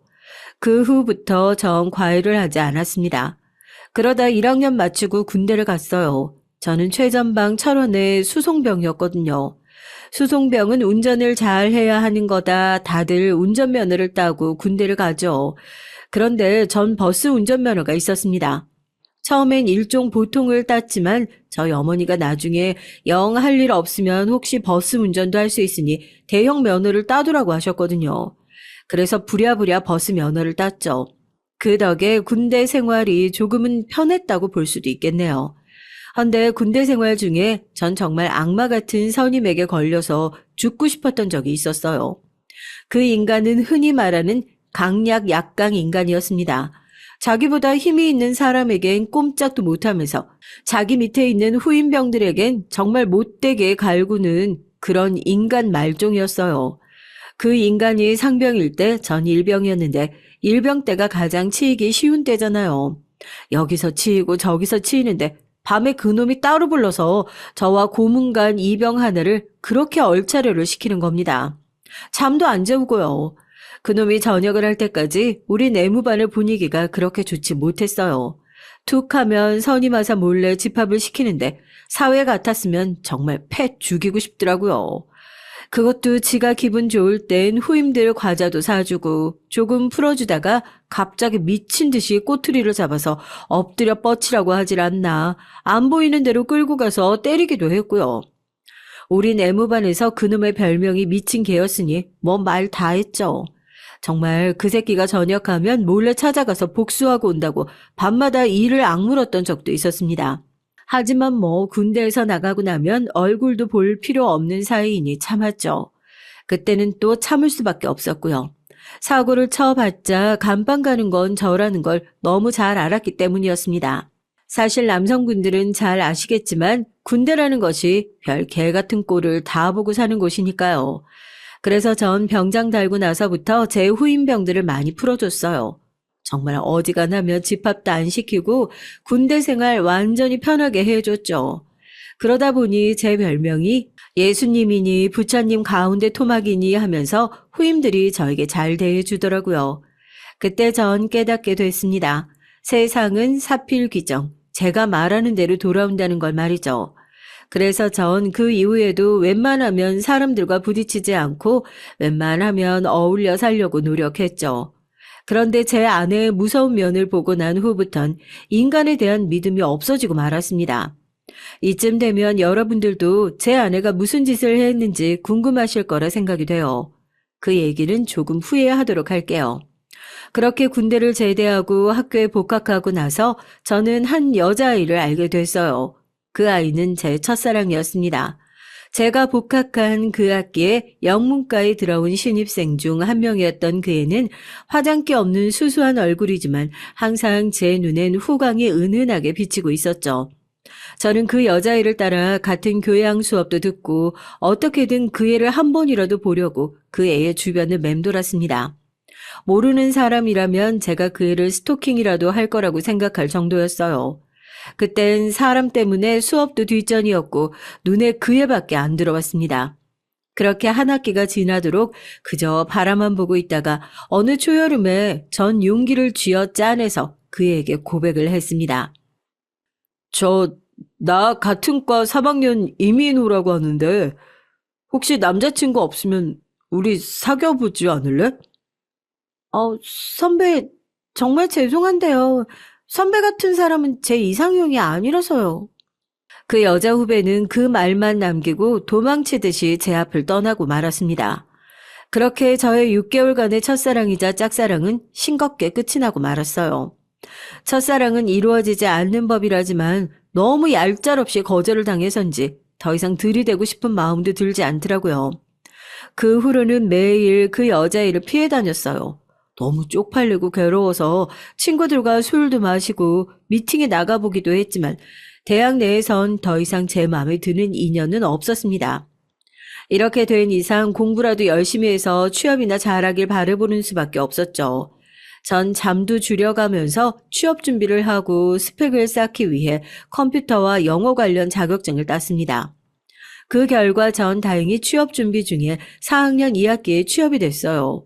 외국계 회사였고 제가 동경하던 곳이라 너무나도 기뻤습니다. 복지도 좋고 잘만 하면 미국 연수도 갔다 올 수 있는 곳이었거든요. 어머니도 제가 그 회사에 취업했다고 말씀드리니까 너무나도 좋아하셨습니다. 그래? 아, 이 애미는 잘 모르지만 거기 그래. 텔레비전에 나오는 그 인터넷 회사 맞지? 거길 한 번에 들어갔다니. 아유, 우리 아들 잘했어. 수고했다. 이 엄만 아들이 해낼 줄 알았어. 어머니, 이제 고생 끝이에요. 제가 회사 들어가면 돈 많이 벌어서 어머니 반찬 가게 아내도 먹고 살게 해드릴게요. 그것만이 제 꿈입니다. 아니다. 이까짓 거 하나도 안 힘들어. 난 너만 잘 되면 다 괜찮아. 이애미 걱정하지 말고 열심히 일해서 돈 모으면 나중에 너 장가 갈 때 써. 알았지? 취업에 성공하고 첫 월급을 받던 날, 전 어머니를 모시고 고급 초밥집에 가서 처음으로 밥을 사드렸어요. 어머니는 감격하셨는지 살다 보니 아들 덕에 이런 호강을 한다면서 눈물을 글썽이셨습니다. 옛날엔 취직해서 첫 월급을 타면서 했던 일이 부모님의 내복을 사드리는 것이었다죠. 하지만 전 그동안 제 어머니가 저에게 차려주셨던 셀 수 없는 밥상의 개수를 생각하면서 하루 저녁쯤은 저도 사드려야겠다는 생각을 갖고 있었거든요. 전 이렇게 대치동에서 효자로 소문나게 됐습니다. 저의 어머니는 반찬가게 단골 손님들에게 제가 첫 월급으로 초밥을 사줬다고 자랑을 하셨어요. 나중에 들어보니 단골 손님들은 저희 엄마에게 부럽다고 하셨던 모양이에요. 어머, 민호는 정말 효심이 깊다. 아, 요즘 애들 같지가 않어.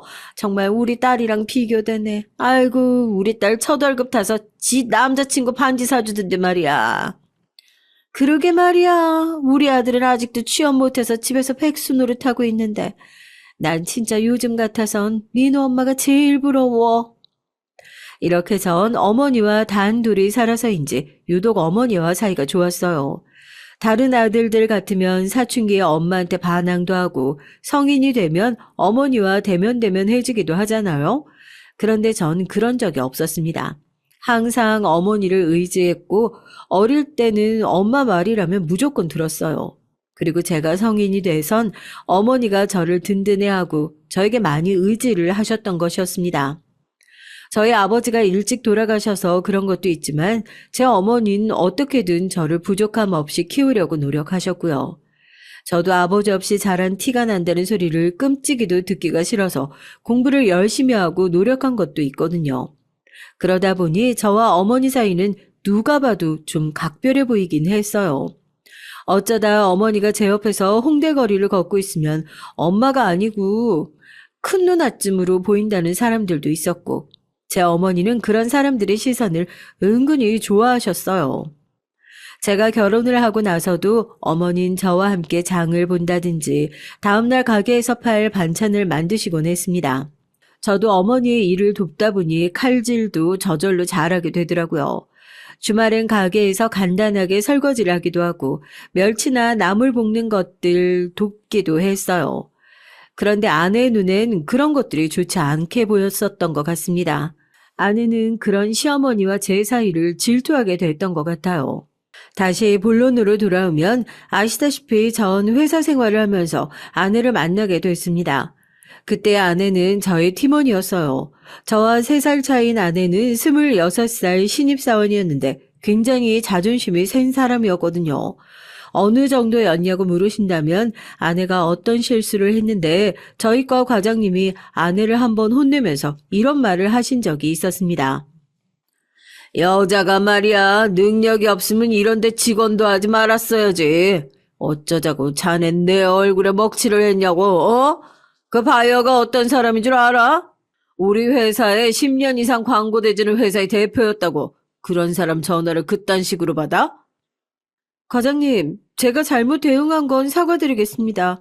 하지만 제 잘못과 제가 여자인 건 아무 상관이 없는데 첫 마디부터 여자가 어쩌고 하신 건 과장님도 사과해 주셔야 할 것 같습니다. 아니면 저 이거 사내 감사팀에 문제 제기할 거예요. 뭐야? 이 새파랗게 어린 기집애가 뭐? 과장한테 지금 대드는 건가, 자네?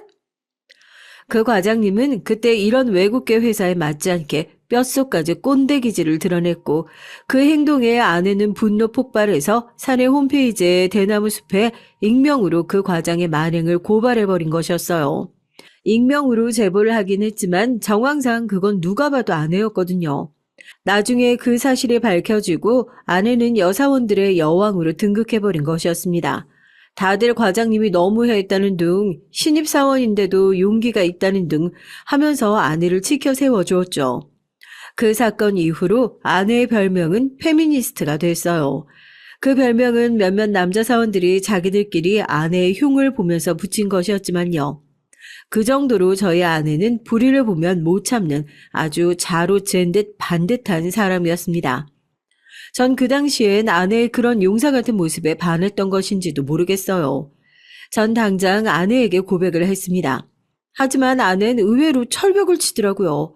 나중에 들어보니 그때 아내는 저 같은 사람이 자꾸 빼빼 마른 아내에게 고백했다는 게 믿어지지 않았고 자신이 없어 튕겼다고 하더라고요.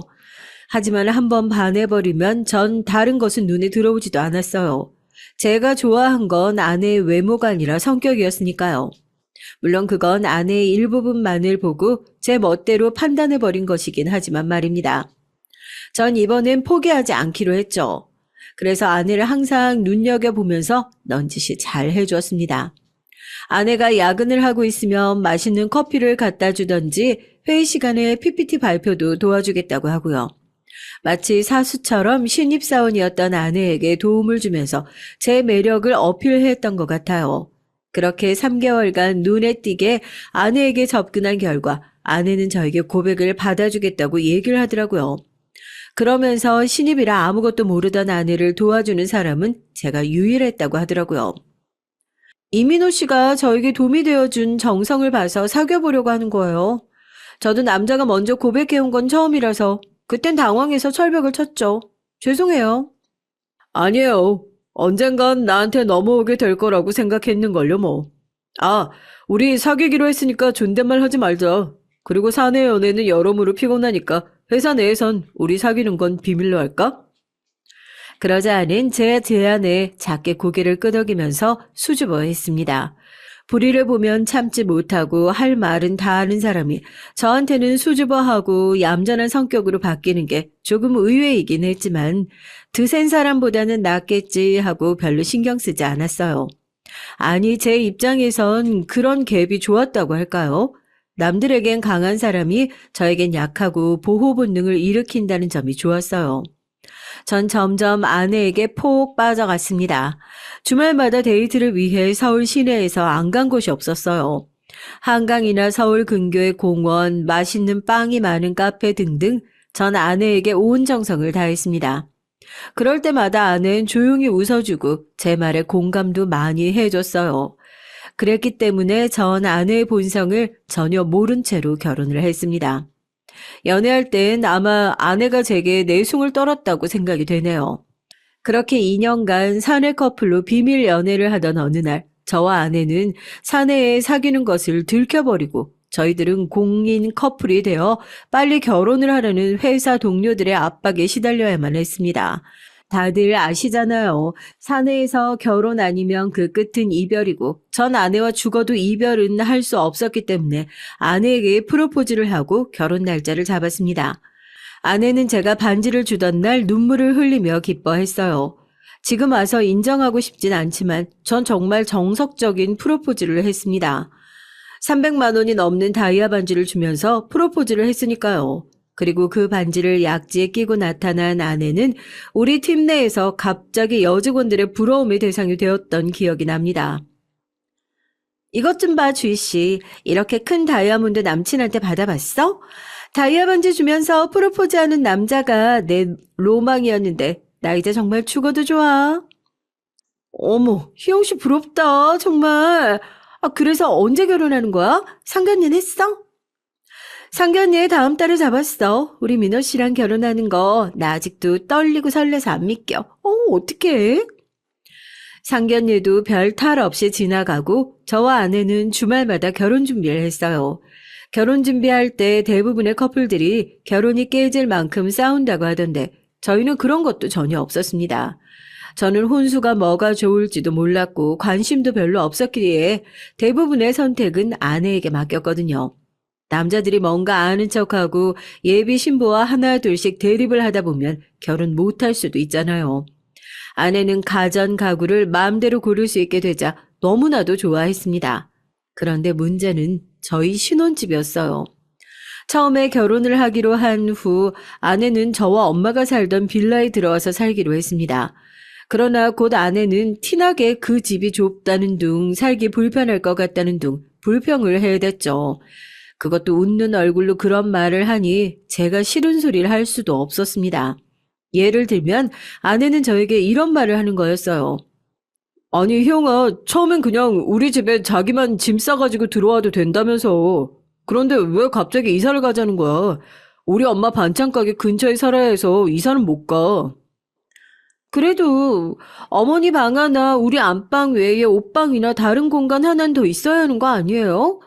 자기가 어머니께 말씀드려서 빚을 내서라도 아파트로 이사 가자고 하면 안 돼요? 아내는 겉으로는 웃으면서 말을 하니 저는 그 말에 또 혹하게 되는 거였습니다. 그래서 전 처음으로 어머니의 말씀을 어겼어요. 사실 어머니는 아내의 의견에 반대를 했습니다.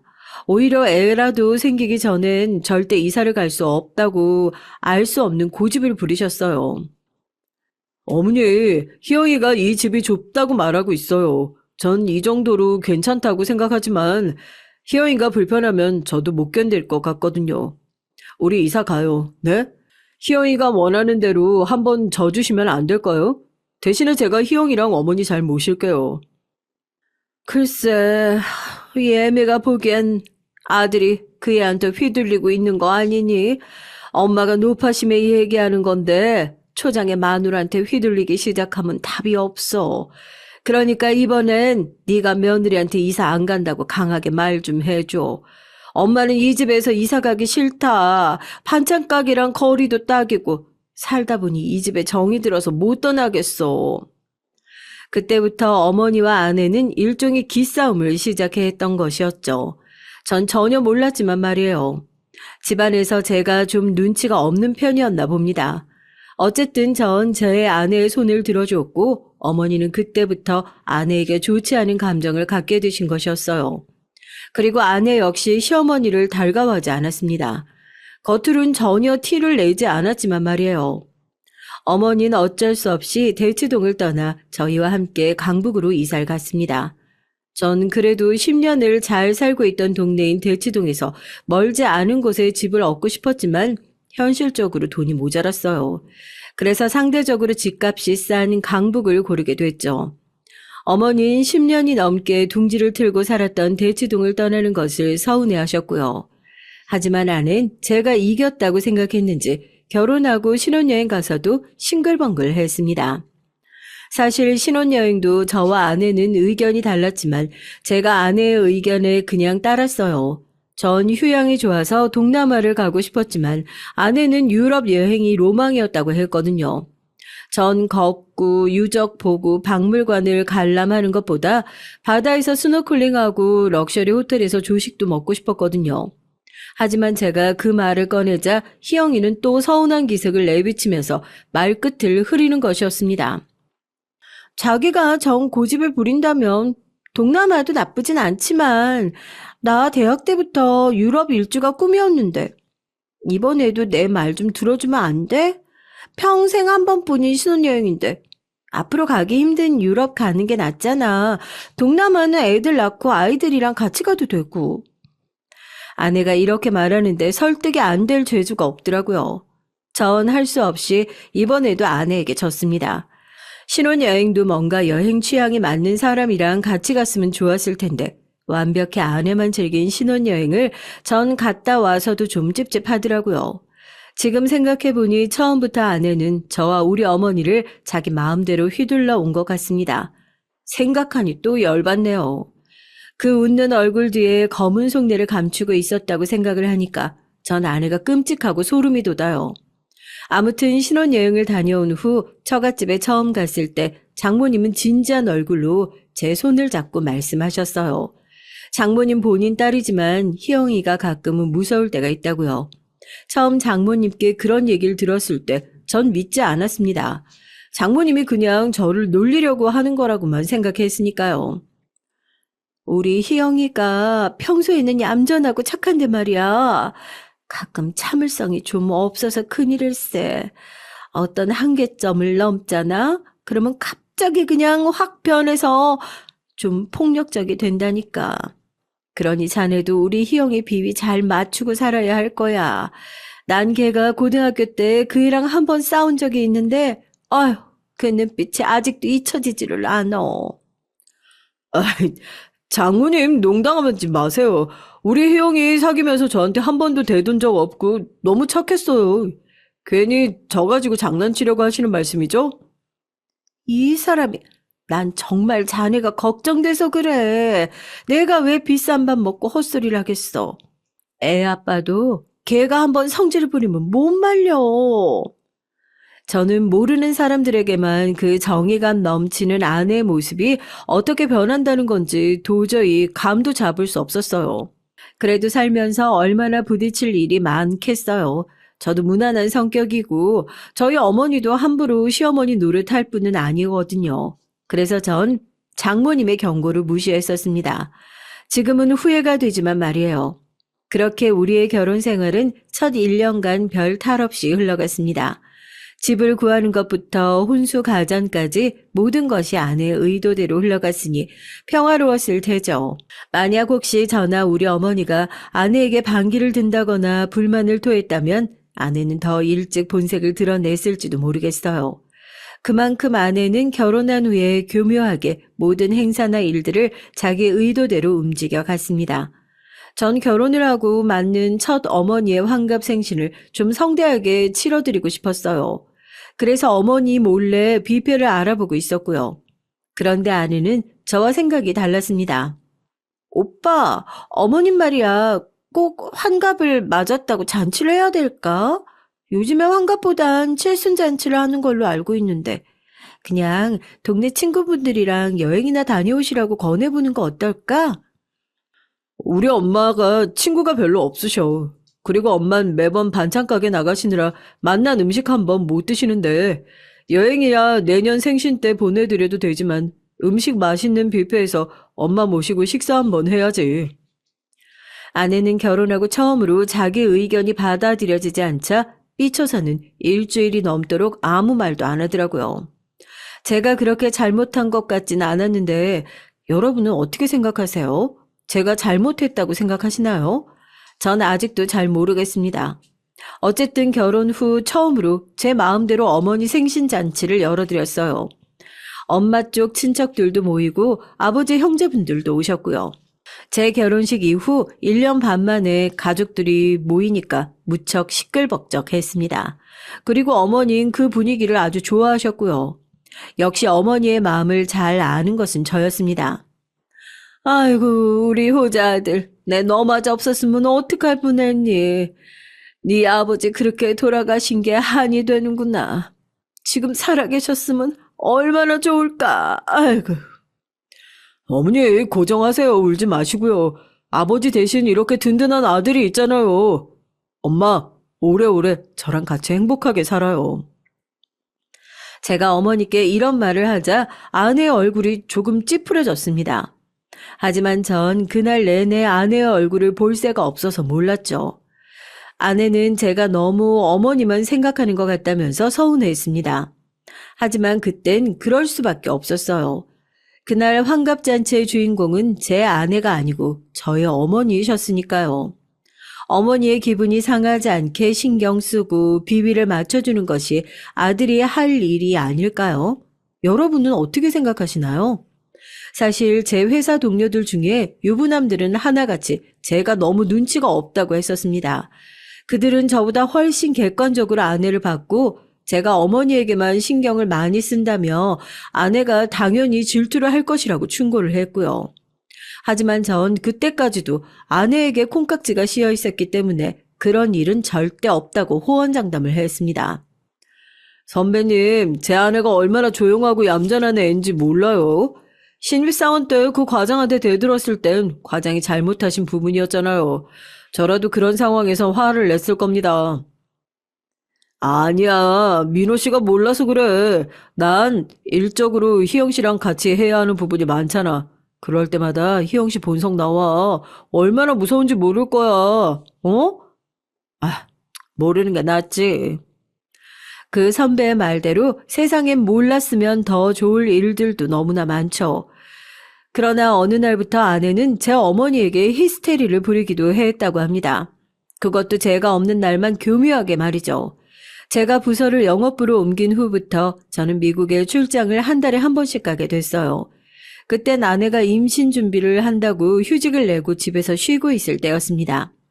전 산부인과에 가서 주사를 맞고 누워있는 아내를 두고 출장을 가게 됐죠.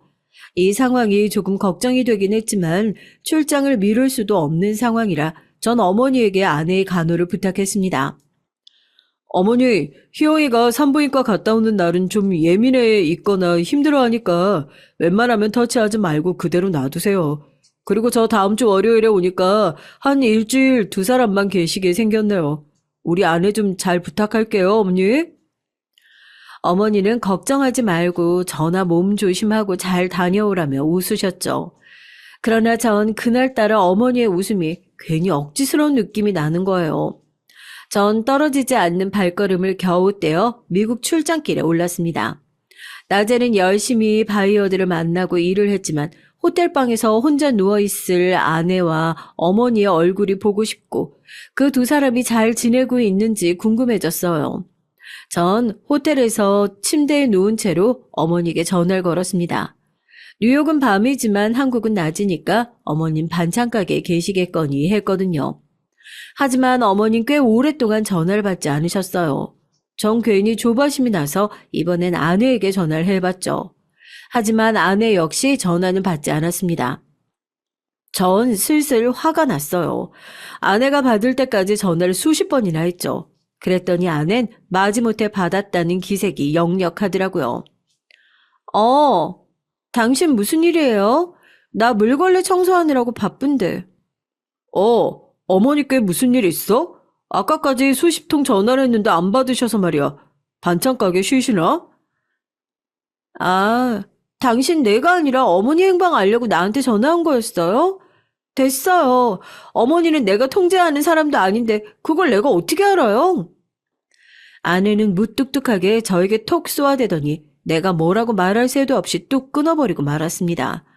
전 너무 어이가 없더라고요. 이제껏 못되고 퉁명스러운 사람이 그런다면 이해가 가는데 아내는 아니잖아요. 평소에 착하디 착한 사람이 갑자기 저러니까 영문을 모르겠더라고요. 전 아내에게 다시 전화하는 것을 포기하고 어머니가 받을 때까지 전화를 무작정 걸었습니다. 제 어머니는 잠을 주무시다 일어났는지 목소리가 많이 잠겨 있었어요. 왠지 모르게 울컥거리는 것도 같아서 전 걱정되어 어머니께 안부를 물어봤죠. 어머니 무슨 일 있으세요? 혹시 우신 거예요? 아니야, 울긴 누가 울어. 아유, 그냥 자다가 일어났는데 몸이 으슬으슬해서 그런 목소리가 나온 거야. 넌 밥 잘 먹고 미국에서 잘 보내고 있지? 네, 저야 뭐 잘 있죠. 그런데 우리 희영이 기분이 안 좋은 것 같던데 무슨 일 있어요? 며느리도 집에 잘 있지. 내가 오늘 감기 기운이 있어서 반찬 가게에 쉬었다. 그리고 나 약 먹고 계속 잘 것 같으니까 전화하지 마. 전화를 끊고 전 곰곰이 생각에 잠겼습니다. 어머닌 감기 같은 걸로 반찬 가게를 문 닫고 하실 분이 아니었거든요. 아무리 몸이 아파도 반찬 가게를 닫으면 큰일 나는 줄 아시는 분이 갑자기 감기에 걸렸다고 하는 것도 좀 수상했고 목소리가 떨리는 것도 수상했습니다. 이런저런 생각에 빠지다 보니 전 최악의 경우를 상상하고 말았어요.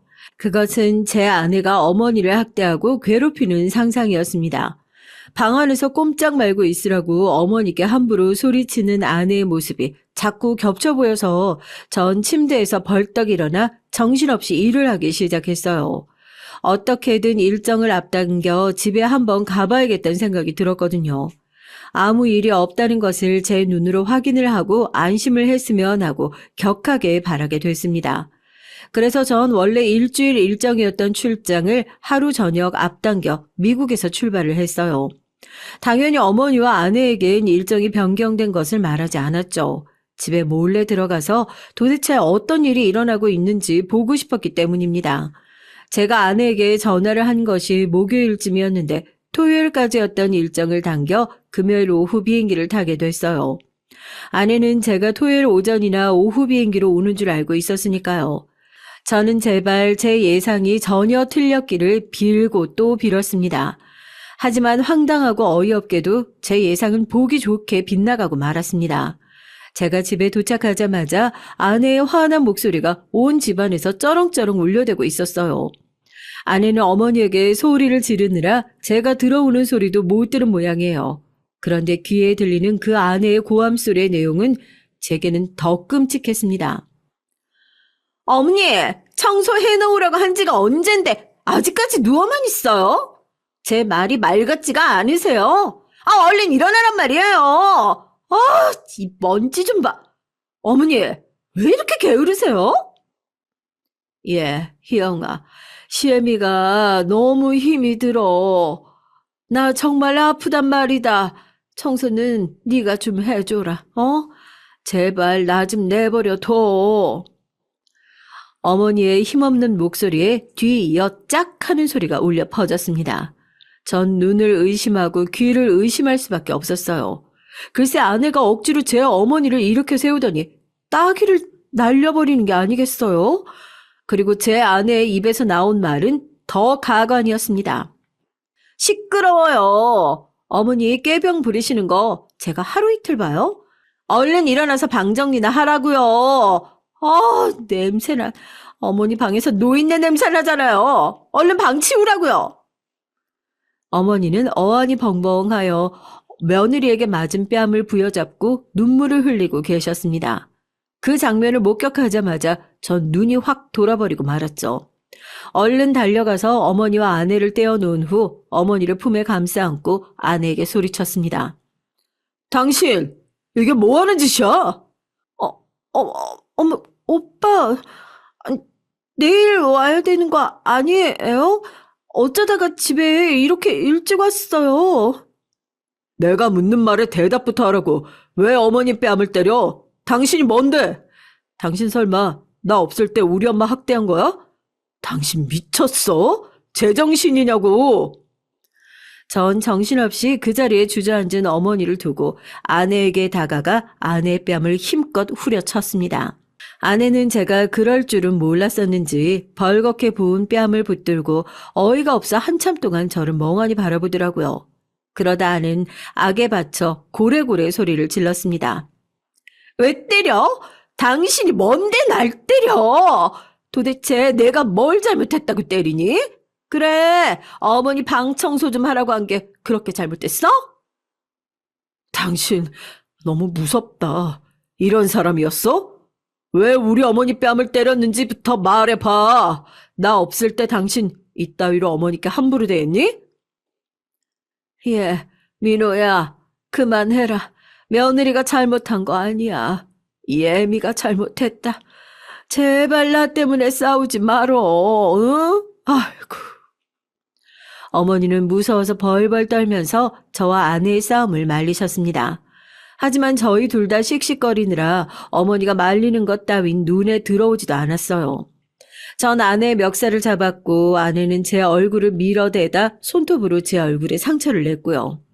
어머니는 죽을 힘을 다해 저와 아내가 뒤엉켜 싸우는 중간에 들어와 힘겹게 떼어놓으셨습니다. 그리고 어머니는 울면서 저희들에게 소리치셨어요. 그만들 두지 못하겠니? 예, 민호야, 네가 좀 참어. 아무리 며느리가 잘못했다고 해도 너도 걔를 때리면 똑같은 사람밖에 안 돼. 그리고 며느라기야, 내가 오늘은 정말 아프니까 청소 좀 안 해도 용서해달라고 빌기까지 했잖니. 그런데 어떻게 내 뺨을 때릴 수가 있어? 정말 평소에 네가 나한테 어떻게 하는지 우리 아들에게 다 얘기해 볼까? 응?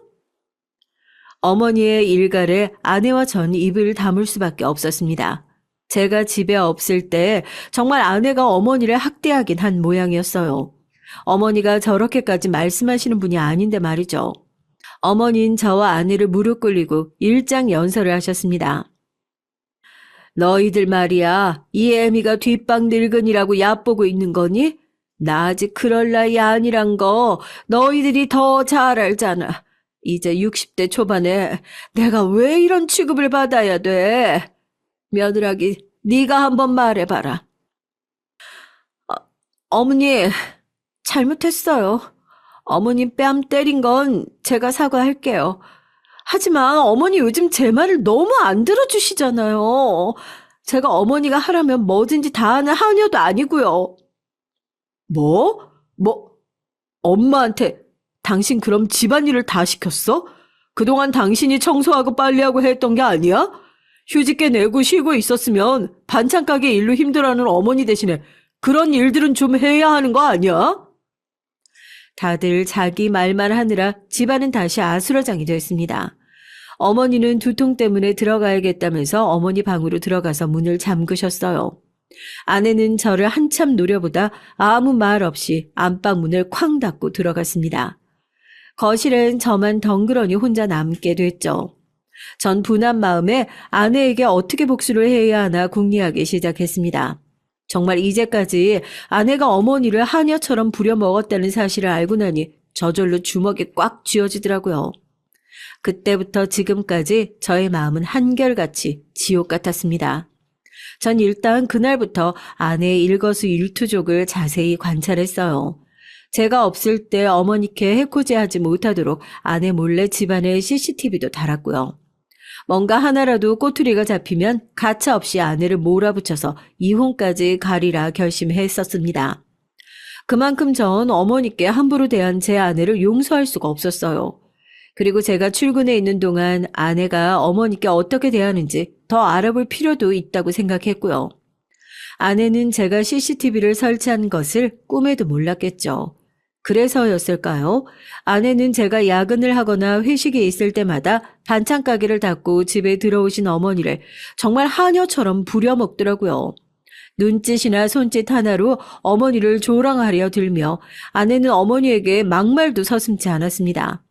저희 어머니는 마치 가정부 아줌마처럼 아내가 닦으라는 곳 닦고 검사까지 받아야 했습니다. 그 영상들을 본 전 새삼스럽게 분통이 터졌고요.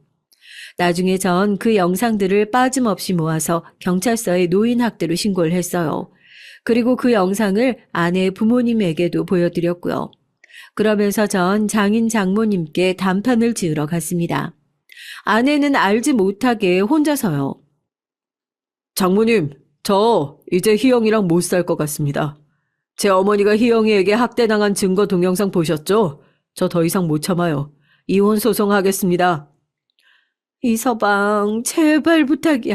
내가 그 애를 불러서 딴 마음 못 먹게 단단히 혼을 내도 안 될까? 제발 우리 애랑 이혼만은 다시 생각해줘, 응? 됐네. 나는 이혼 찬성이야. 자네 어머니가 뭐라고 하셨든 간에 우리 희영이가 아무 이유 없이 이런 짓을 하는 애라고는 생각을 안 하네. 자네 어머니도 우리 희영이 시집살이 시킨 건 아니야? 하지만 전 굳은 얼굴로 고개를 저었습니다. 저도 아내에게 실망했지만 어머니께서도 희영이의 두 얼굴에 넌더리를 냈다고 하시더라고요. 며느라기 말이다. 그동안 네가 알면 시끄러워질까 봐 말 안 했는데 너만 없으면 돌변한다. 아유, 난 걔가 무서워서 죽겠어. 언젠가 나에게 뭔 짓이라도 할 것 같단 말이야. 그래요? 아무래도 저 결혼 잘못한 것 같아요. 어머니, 이제 희영이 봐주지 말아요, 우리. 전 그 사건이 있고 난 후 아내에게 웃는 얼굴로 같이 여행이나 다녀오자고 했어요. 갑자기 밤바다가 보고 싶다고 말이죠. 아내는 며칠간 저와 냉랭한 바람이 불다가 갑자기 제가 부드럽게 여행을 제안해 오자 그 미끼를 덥석 물고 말았습니다. 전 그 여행에서 아내에게 통쾌한 복수를 해주겠다고 생각했거든요.